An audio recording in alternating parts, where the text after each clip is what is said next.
Welcome to Vitamin OC. I'm Joanna Weiss. And I'm Whitney Gomez. Every week we bring you your recommended dose of civics and civilization in Orange County. Today we are extremely honored to be joined by someone who has been making quite a splash in Orange County for the last 6 months. We're joined by Jeff Pearlman, who is a nationally known sports writer, but has recently started to write about politics here in Orange County. Whitney and I both have been subscribing to your Substack, and we are so grateful that you're here with us to share your thoughts on Orange County politics. There's just so much good news to go around. How could I not show up? Jeff, before we get into what you're doing with Truth OC, I want to establish you as a prolific, nationally known sports writer. So for our listeners who haven't heard about you before, let me just go down your list of accomplishments, if you don't mind. You have written for Sports Illustrated, ESPN, and The Atlantic.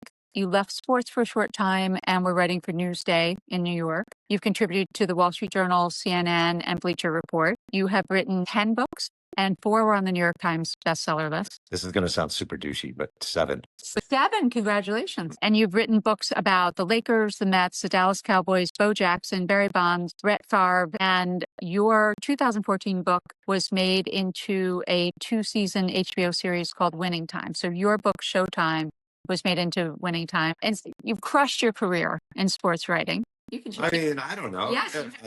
And when my husband heard that you were coming, it legitimized this podcast for him. He said, wow, how did you get him to come? That was easy. So thanks for coming. We really appreciate that. Sure. And I want to start with your iconic 1999 interview with John Rocker. I was a young writer at the time at Sports Illustrated, and I was covering baseball. And there was a pitcher for the Atlanta Braves named John Rocker. He's had a resurgence lately on Twitter because he leads conspiracies that Michelle Obama actually has a penis and is a man. Basically wrote this long story about him. He's a moron. He's a guy from Georgia, not that bright, homophobic and racist and all this stuff, really bad. And the story just kind of blew up. This is pre-social media. This was the last issue of 1999. So the issue blew up and it became the story, and Rocker gets suspended and demoted, and he has to go to sensitivity training. Clearly it didn't work that well and all that stuff. They called it black tea, made a fat monkey. He talked about quote unquote queers on the 7 train with AIDS. Like, he's a really vile human being. When the story came out, I was definitely not prepared for the backlash and the kind of craziness of it all. But for me, it was a real education. And you have a great longer video about it that people can find online that I recommend. You tell a great story. I appreciate that. I have a YouTube series called The Press Box Chronicles where I talk about my career and different things. Thank you. You tell another story. You wrote a book called Football for a Buck, and it is about the failed U.S. Football League. And one of the owners helped ruin that league, and that's someone who was a businessman in the 1980s called Donald J. Trump. It's a fascinating story. Can you share with us a little bit about that?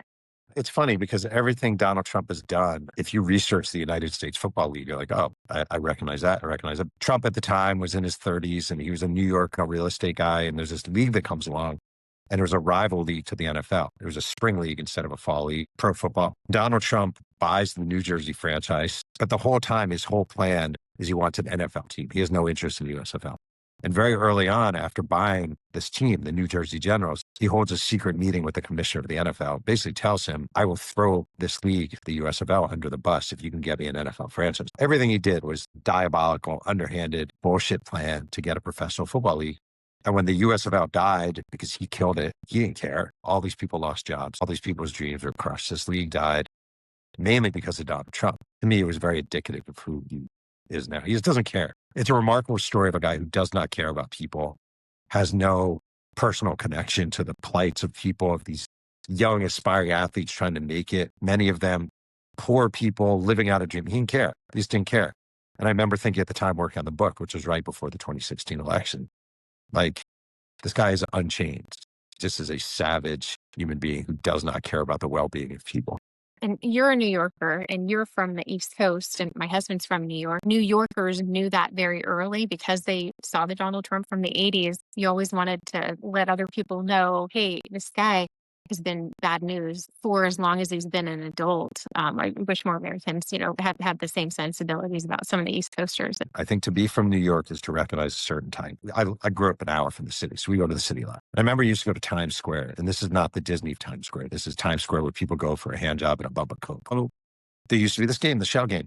And actually, I have this book coming out about Tupac. A lot of Tupac's family is from New York, and some of his cousins used to literally operate shell games. You know, you put a ball under 3 walnut shells and you spin them around, and which one is it? And you would have some of your friends gathered around, and they were basically playing with you, and they would pretend to win money.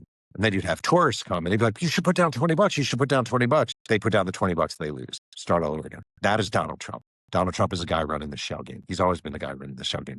People think New Yorkers hate Donald Trump because, oh, he's conservative or mag. No, it's because we recognize what this guy is. If you're from New York, you know what a bullshitter is. Oh, like, yeah. you understand the very species, and he's the shell game guy. He's the guy selling fake Rolexes on a tarp outside of a store, and the cops come, and you roll up your Rolex. You know, you roll it up and run off real quick.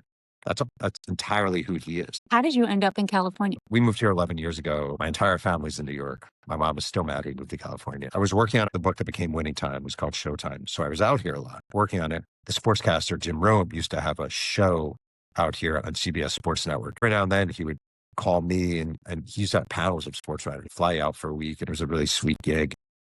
And I would come out, and it'd be in Orange County. He'd be out here, and it'd be sunny, and it'd be cold in New York. So I'd go to Laguna Beach and just hang out. And one time I just said to my wife, who's also a lifelong New Yorker, "Come out with me. You should move out here." She's like, "We're not moving out. Come out. I'm not moving out." She comes out with me.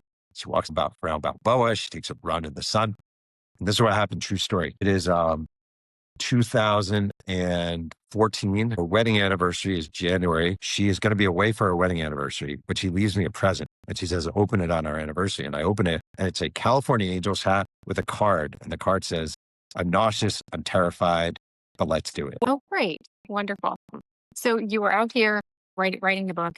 You were teaching at Chapman, and then Donald Trump gets elected. And 9 years later, you start Truth OC, this is the Substack, and start writing about politics.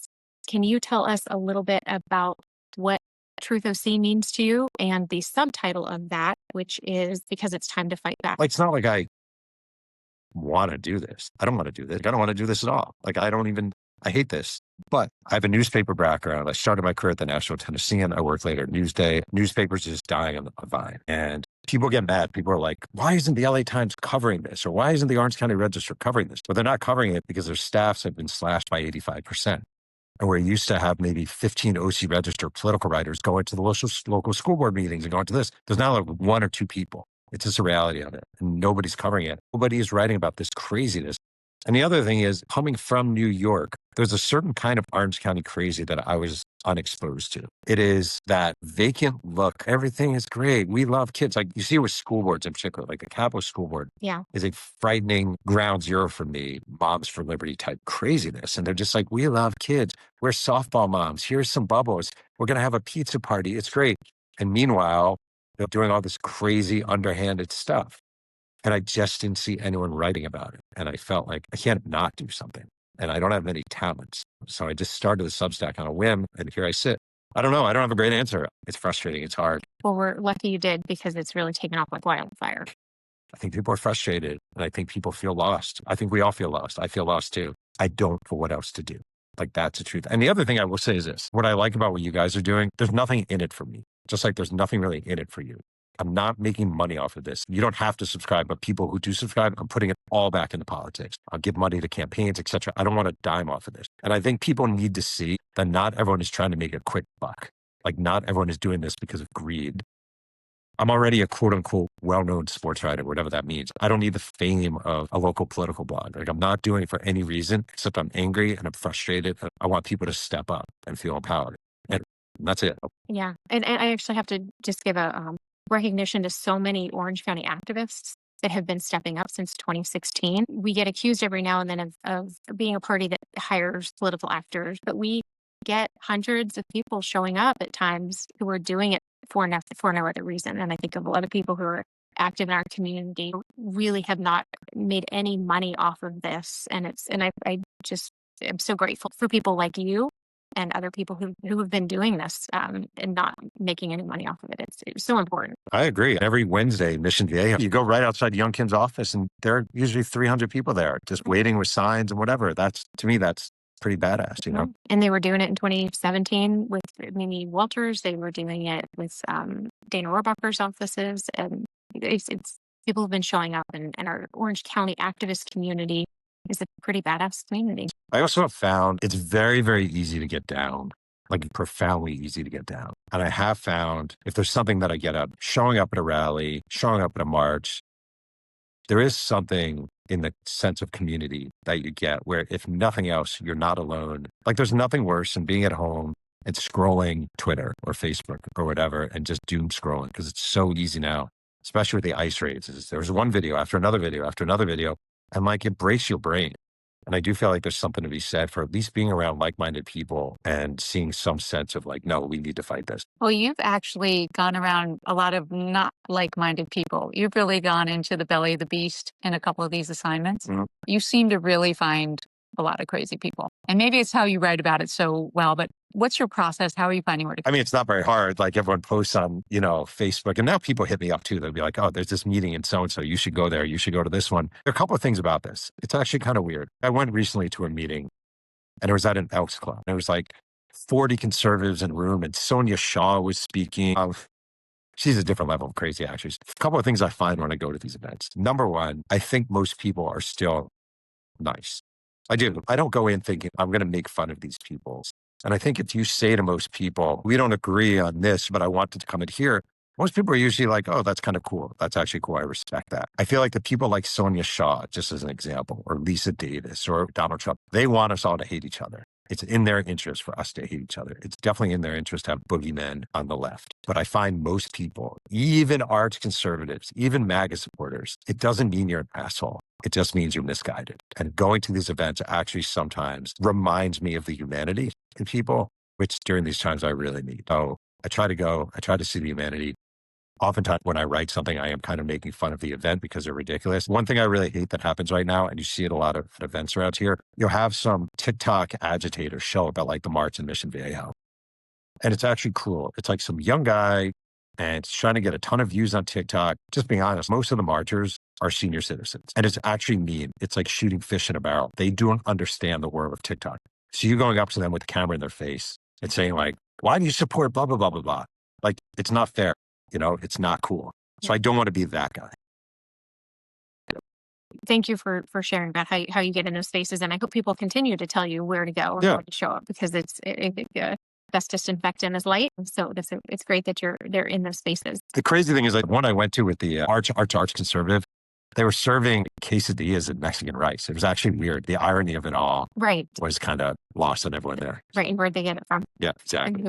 Yeah. One of our favorite things that we've seen about you, and I know in setting this up, you communicated to us was you're just trying to get the message out there. And so you're humble and you have what appears to be no pride of ownership or authorship over this, that you just want to highlight and let people get to know what the truth is about Orange County politics. And you also have been generous in sharing the platform with some guest writers. Your Substack is getting something like 4,000 views a day, which is an incredible amount for a local publication. Tell us about working with some of those guest writers and how that's been and how the reception has been from some of the viewers. I'm an adjunct at Chapman and I teach sports journalism at Chapman just once a year.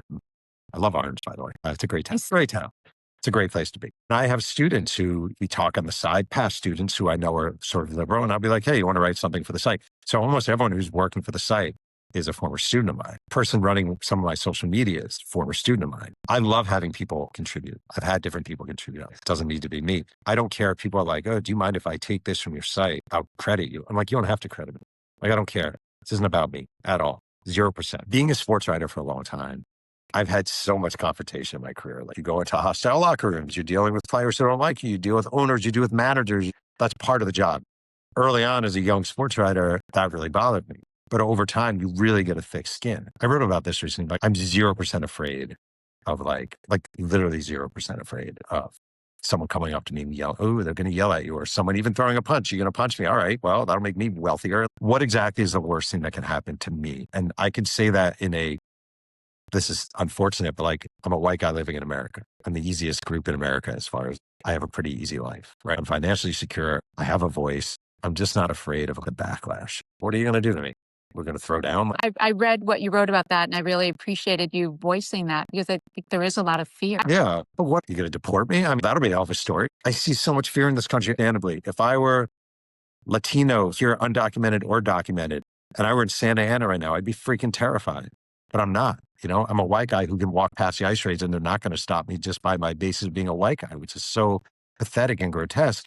But it's a reality. So I might as well at least use that to try to present the truth of what's going on the best I can. We are so grateful that you are. I mean, it reminds me of our conversation with Chris Bluey, who said essentially the same. Exactly. Cisgendered white man, if I can't use my privilege to give the LGBT community part of their respect and part of, their voice back, you two are cut from the same cloth, and it's no surprise you two are friends. Clearly is a gift from God because he's a former NFL player. The NFL, Major League Baseball are a very conservative world. Even speaking of LGBT plus issues is sort of taboo. He's the only former NFL player or NFL player I know who does. And the funny thing about that guy is he doesn't really care about football. He didn't care about football. Right. Like, this is his passion. It's really commendable. You've been following the ICE activity around Orange County over the past several weeks.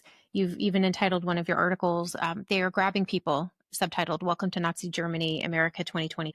Can you share your thoughts on ICE right now in Orange County and maybe give some insight into what citizens can do to fight back? Yeah. So I think about ICE all the time right now, all the time. I don't understand the lack of coverage of what's going on. I recently reached out to 2 college friends of mine on the East Coast, and I was like, so how big of a deal is this out there? And they barely knew that's going on here. Like, they knew, they were kind of aware, but not really.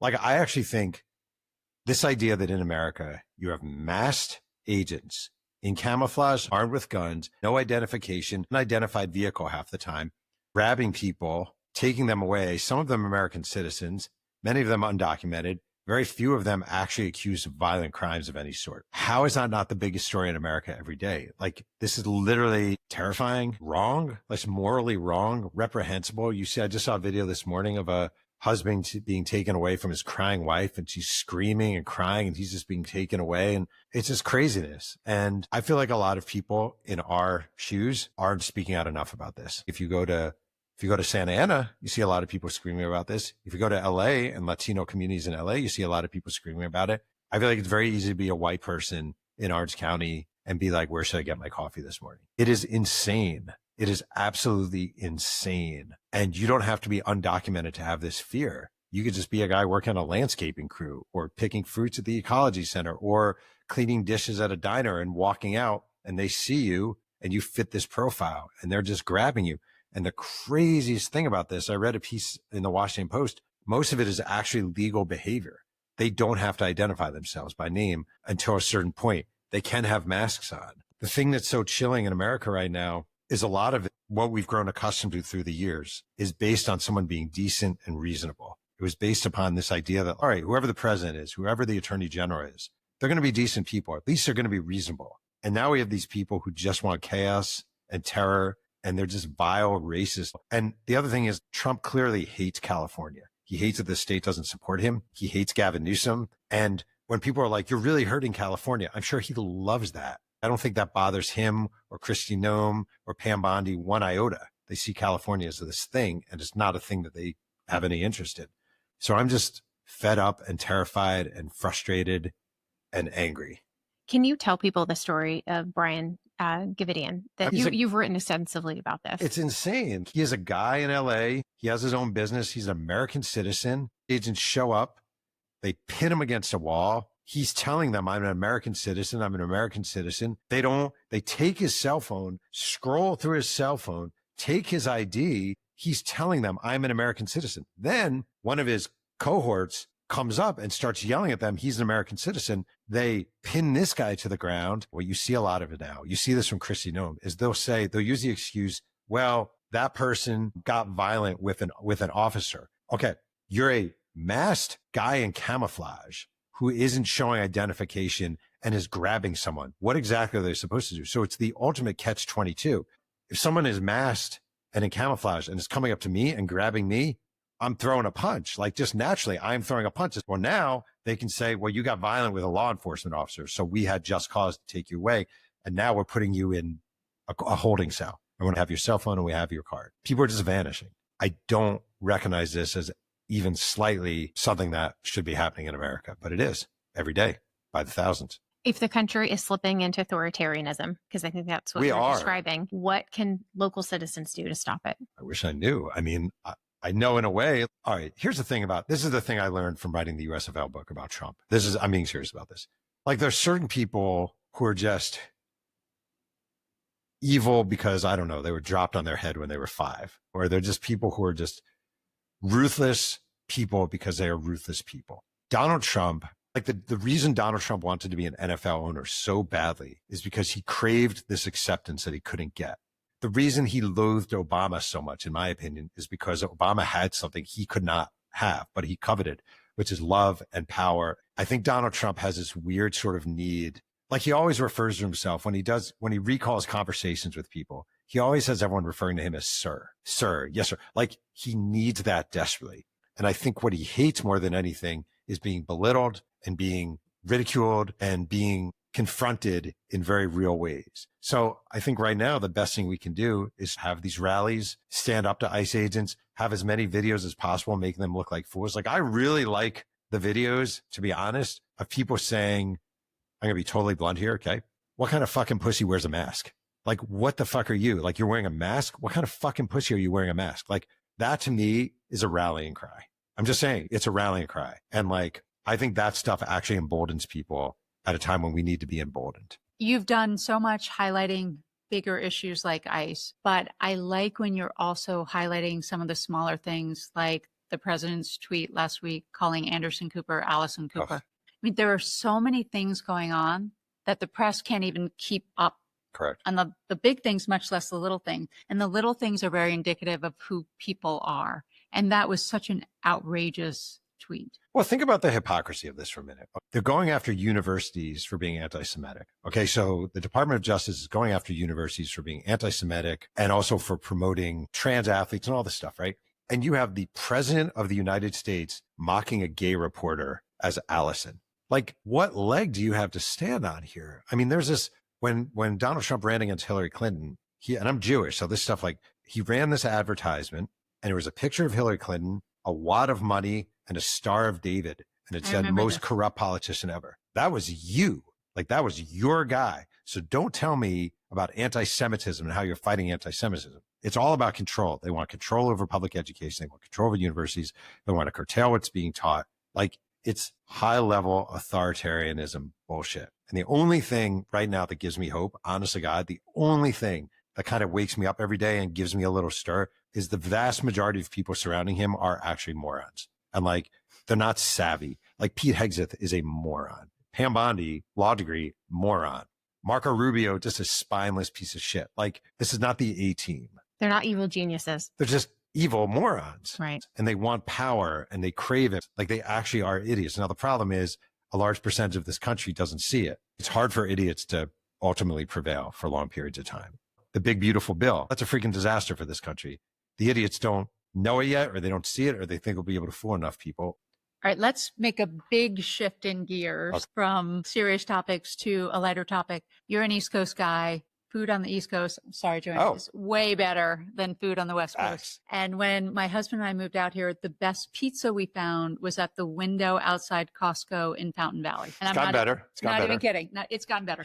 We need to go out. I'll show you pizza. Thank you. So what food have you found out here that you love? And if you tell me Italian food, I'll be so happy because it's hard to find good Italian food out here. Well, first of all, I want to say we moved here early on. So we moved here 11 years ago, and there's a place that's not around anymore near where we lived called New York Pizza. So I pull up to New York Pizza, and I go into New York Pizza. I swear to God, this is a true story. And I go, I'll take 2 slices. And he goes, we don't do slices. And I literally said, what the fuck are you talking about? And I went to my car and I called my wife, and I was like, there's this place called New York Pizza. They literally don't do slices. There's a place now called Brooklyn Pizza. Yeah. Living in the cow. Yeah. Brooklyn which is City. Great. Okay, good. High level, good. And they just started doing chicken parms and sliders, which are really good. Have you tried Massimo's in Costa Mesa?